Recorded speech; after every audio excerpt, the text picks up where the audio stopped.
이렇게 사연을 보내는 거니까 부디 마음 편하게 들어주세요. 제 직업은 변호사입니다. 다른 분들에게 변호사라는 직업은 하고 싶어도 할 수가 없는 직업이라고 생각하실 거예요. 하지만 제게는 변호사라는 직업은 조금 달랐습니다. 제게 변호사라는 직업은 해야만 하는 직업이었거든요. 왜냐면 저는 정말 못생겼기 때문입니다. 오죽하면 저희 어머니도 제 얼굴을 보면 한숨부터 쉬셨어요. 저희 부모님이 말씀하셨죠. 저는 꼭 사자 직업을 가져야 한다고. 의사, 검사, 판사, 변호사 그런 직업 아니면 절대 안 된다고요. 고슴도치도 제 자식은 귀여워 죽는다는데 저희 부모님조차 제 외모에 고개를 절레절레 흔드셨습니다. 그래서 죽기 살기로 공부했고 좋은 대학교에 법학과에 입학했고 노량진에 위치한 고시촌에서 살다시피 했어요. 사법고시를 공부하는데 정말 사력을 다해 공부했습니다. 공부를 하는데 잠이 너무 왔었어요. 그런데 그럴 수밖에 없죠. 새벽에 일어나서 새벽까지 공부라니까요. 그럴 때면 저는 근처 카페에서 원두를 샀어요. 분쇄기에 갈아달라고 하면 갈아주더라고요. 그래서 조그만 티스푼으로 한 숟가락씩 털어 먹었습니다. 강의실에 제일 좋은 자리에 앉고 싶어서 새벽 5시부터 줄을 섰고 집에 돌아 씻고 누우면 새벽 1시였어요. 제 인생을 통틀어 되돌려봐도 그렇게 열심히 살았던 적은 없었어요. 죽었다 생각하고 공부만 했습니다. 당연히 사법고시는 우수한 성적으로 패스했습니다. 그렇게 당당하게 변호사가 되었어요. 그렇게 저는 당당하게 고소득 전문직을 가졌습니다. 앞서 말씀드렸다시피 저는 정말 못생겼습니다. 눈도 단추구멍처럼 작고 코도 휘어졌어요. 이빨이라도 고르면 모르겠는데 치열도 삐뚤빼뚤합니다. 그렇다고 키가 크냐? 그것도 아니에요. 제 키는 168cm 되거든요. 얼핏 보면 여자애들이랑 제 키가 조금 비슷할 정도니 말 다 한 셈이죠. 매일 책상에 앉아 공부만 하는 인생을 살아서 그런지 친구를 많이 알고 있지도 않고 어깨가 안으로 말렸고 목도 거북목이에요. 제가 거울을 보면서 스스로를 돌아봐도 진짜 답이 없다고 생각하기도 합니다. 저희 부모님께는 제가 하나뿐인 외동아들이었어요. 그래서 모든 재산을 물려줄 테니 결혼해서 자식만 낳아주기만을 바라셨어요. 그래서 어렸을 때부터 그렇게 주구장창 공부를 시켰던 거였죠. 전 외모가 매우 별로였기 때문에 그래서 능력만 키웠습니다. 저는 결혼이 너무 하고 싶었거든요. 게다가 저희 집 무척이나 잘 살아요. 저희 아버지랑 어머니 앞으로 건물이 몇 개 있어서 그런지 저희 가족이 살았던 아파트도 강남 한복판에 위치하고 있어요. 두 분 다 일을 하시고 있으시지만 건물세로 받는 불로소득이 솔직히 억소리가 납니다. 고소득 전문직에다가 좋은 성적으로 졸업한 인지였기 때문인지 제 연봉도 자세하게 말씀드렸긴 어렵지만 억소리가 날 정도입니다. 하지만 결혼정보회사에 등록을 해도 애프터 신청은 오래가지 않았어요. 제가 매력이 없는 것도 맞다고 생각을 하긴 했어요. 그러다 35이 되던 해에 결혼정보회사를 통해서 선자리가 하나 들어왔습니다. 실제로 만나니까 진짜 이쁜 얼굴을 가졌고 저보다 키도 3cm 정도 더 컸어요. 그래서 솔직히 위축이 되었습니다. 저와는 급이 다르다는 생각이 진짜 많이 들었거든요. 하지만 그 여자와 나눈 모든 이야기가 재미있었고 저는 안 될 거란 생각을 하면서도 애프터 신청을 했습니다. 그런데 의외로 제 애프터 신청을 그 여자가 받아주더군요. 그리고 제가 마음에 든다고 했어요. 그렇게 결혼을 전제로 만나게 되었고 솔직히 연애를 시작함과 동시에 결혼 준비도 시작했어요. 저희 어머니랑 아버지는 입이 찢어져라 좋아하셨죠. 진짜 예쁘고 착한 며느리를 만났다고 생각을 했거든요. 하지만 아내는 얼굴을 제외하고는 별로 뛰어난 능력은 없었습니다. 얼굴은 정말 소름 끼치게 이뻤지만 공부에는 재능이 없었다고 하더라고요. 그리고 처가댁도 그리 넉넉한 집안은 아니었고요. 그래도 그게 뭐가 문제가 되겠습니까? 모자라면 제가 도우면 될 것이고 그래야 가족이니까요. 그렇게 전 아내와 결혼을 했고 아내는 5천만 원을 들고 제게 시집을 왔어요. 저희 신혼집은 강남에 있었던 40평대 아파트에서 시작했습니다. 저희 아버지 뜻에 따라 제 명의로 미리 사놨던 아파트였는데 신혼집으로 사용하게 되었죠.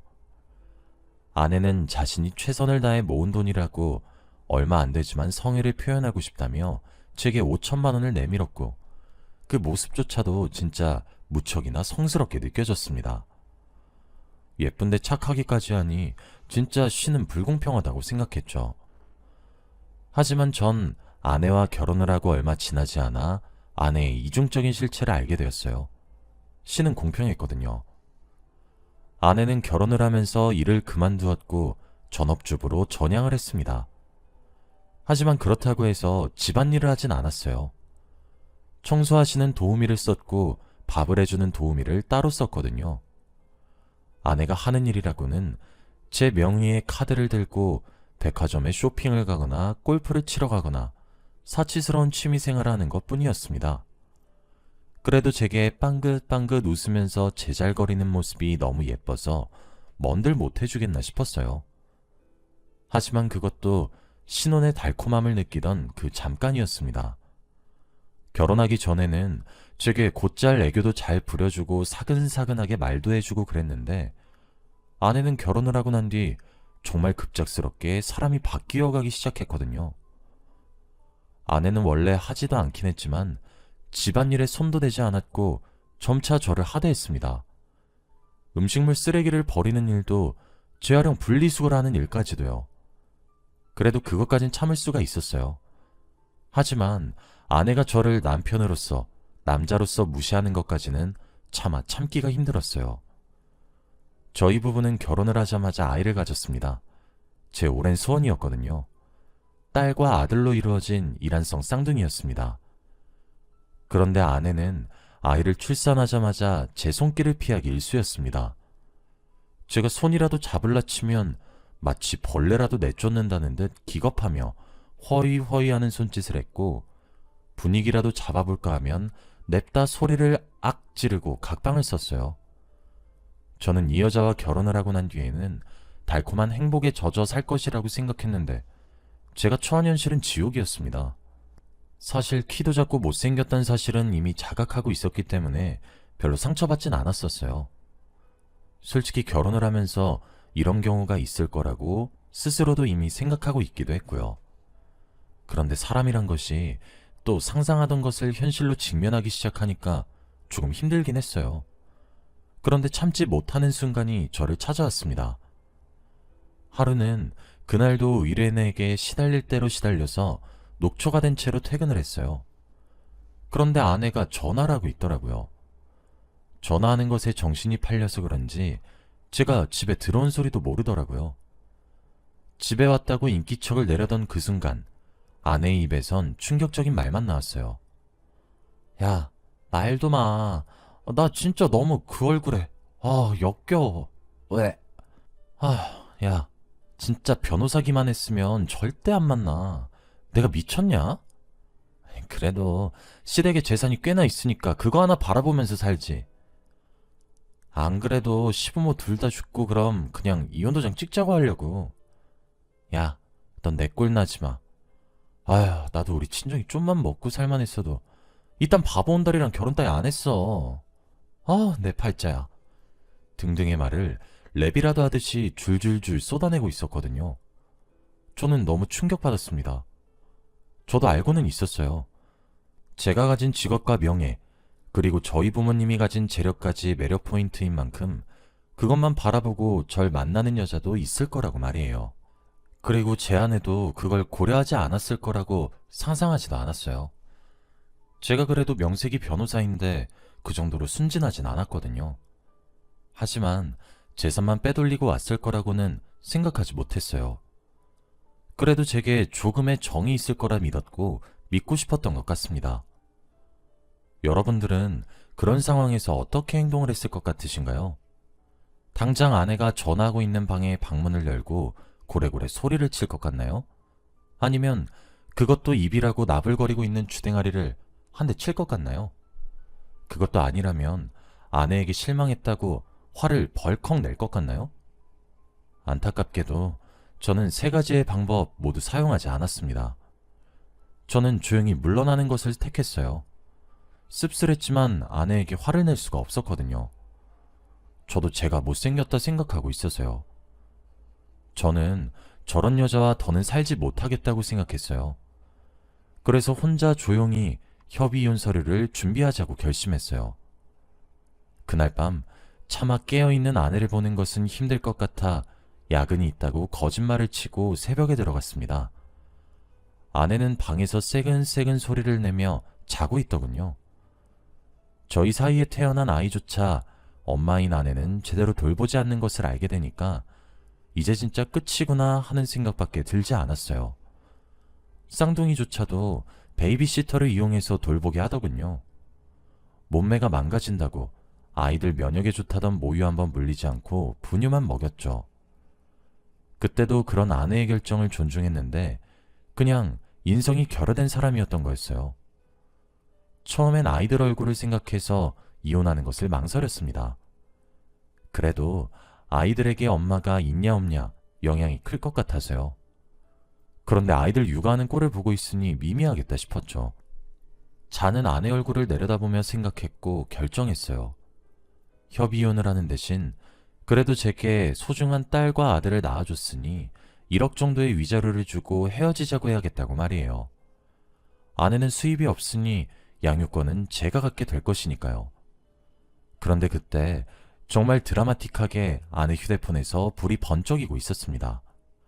판도라의 상자가 열려버린 거였어요. 홀린 듯이 다가가 아내의 손가락을 이용해 잠금을 해제했고 아내의 메신저를 찾아봤어요. 아내는 제가 생각했던 것보다 더더욱 최악인 사람이었습니다. 아내의 휴대폰에는 장미꽃, 동백꽃, 해바라기 꽃의 이모티콘으로 저장된 사람이 셋 있었어요. 그리고 그 사람들 한 명 한 명씩 들여다보니 셋 다 남자더군요. 그리고 아내의 가장 절친한 친구와 나눈 채팅방도 읽었었어요.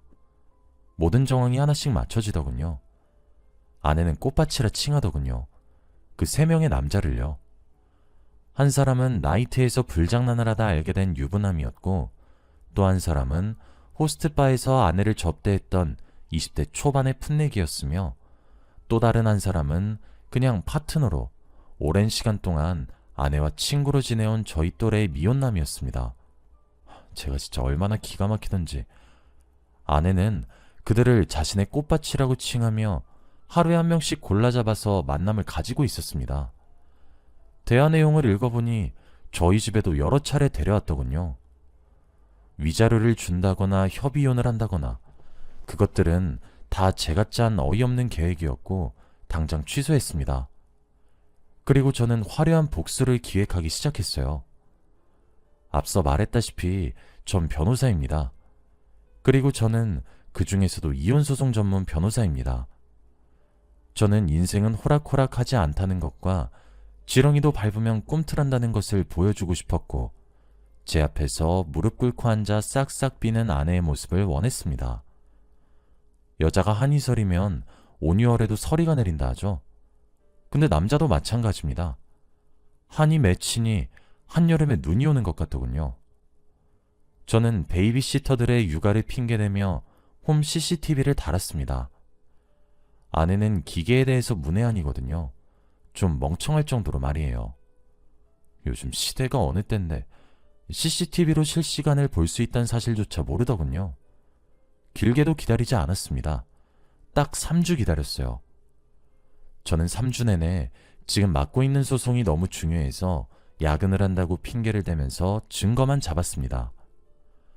밤마다 집에 들어가서 자고 있는 아내의 휴대폰 속 대화들을 기록으로 남기면서 증거를 만들었어요. 그리고 그 남자들을 우리 집에 끌어들이기만을 기다렸죠. 며칠 지나지 않았는데 장미꽃을 집에 들였고 둘이서 소파에서 한 번, 저희 부부 침실에서 한 번, 그렇게 유부남과 총 2번의 그 짓거리를 하더군요. 녹화했습니다. 그리고 또 일주일이 지나니까 동백꽃이 집에 들어오더군요. 어린 호스트바 놈이랑 집안 곳곳을 돌아다니면서 역겨운 짓거리를 하는데 서로 사랑한다고 속삭이는 모습 또한 녹화했습니다.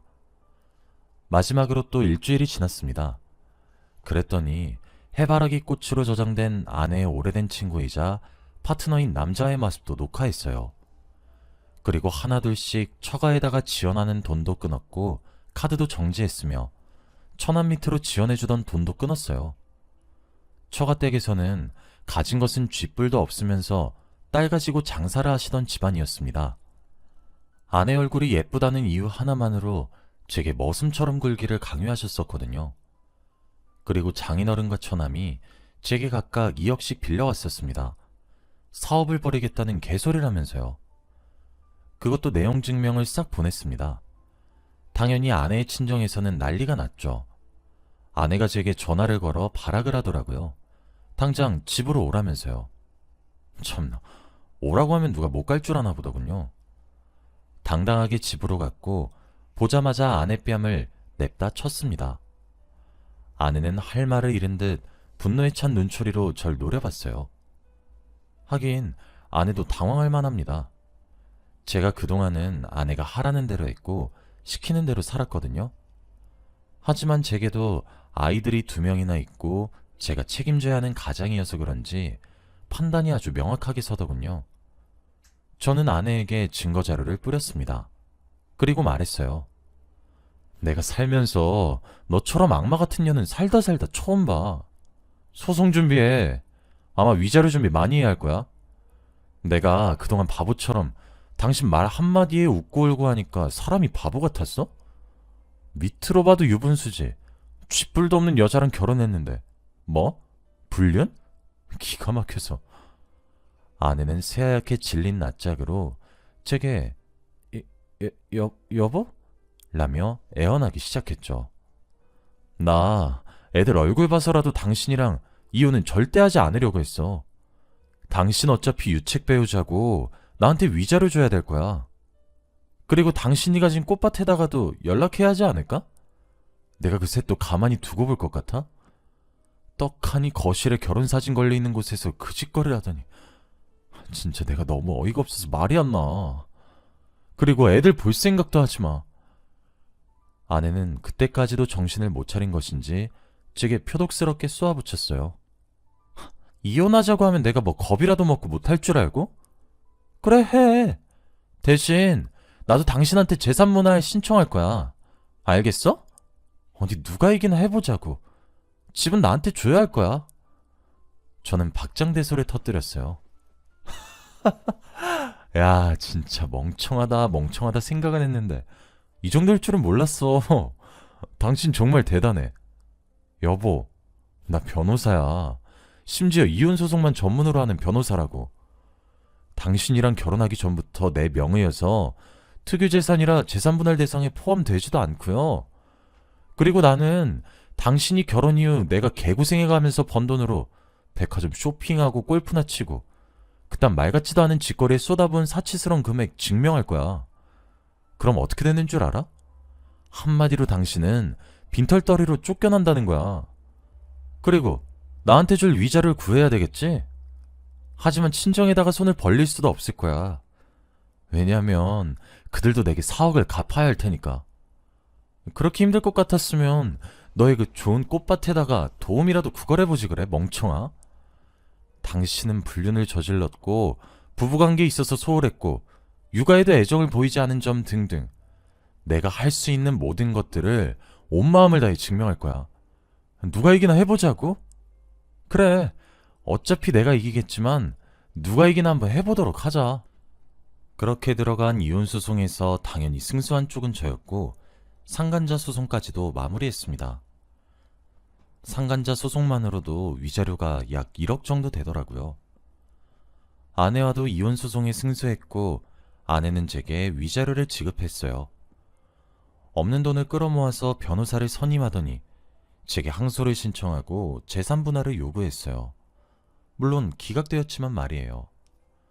양육권은 제가 가져왔고 지금은 아주 어렵겠지만 면접 교섭권을 빼앗기 위한 소송을 앞두고 있습니다. 아이들은 아직 아무것도 모르고 빵긋빵긋 웃고만 있어요. 그래도 친자검사 결과 제 아이가 맞았고 지 엄마를 닮아서 둘 다 인물은 좋으네요. 못생긴 것이 죄가 아닐 텐데 얼굴이 못생겼단 이유 하나만으로 그런 취급을 당하고 이런 일을 겪게 되니까 많이 씁쓸하네요. 저는 다음 소송을 기다리고 있어요. 아내는 제게 매일같이 연락하며 미안하다 빌고 있죠. 속이 후련하면서도 참 입이 씁니다. 여기까지가 제 이야기였습니다. 긴 이야기 들어주셔서 감사합니다.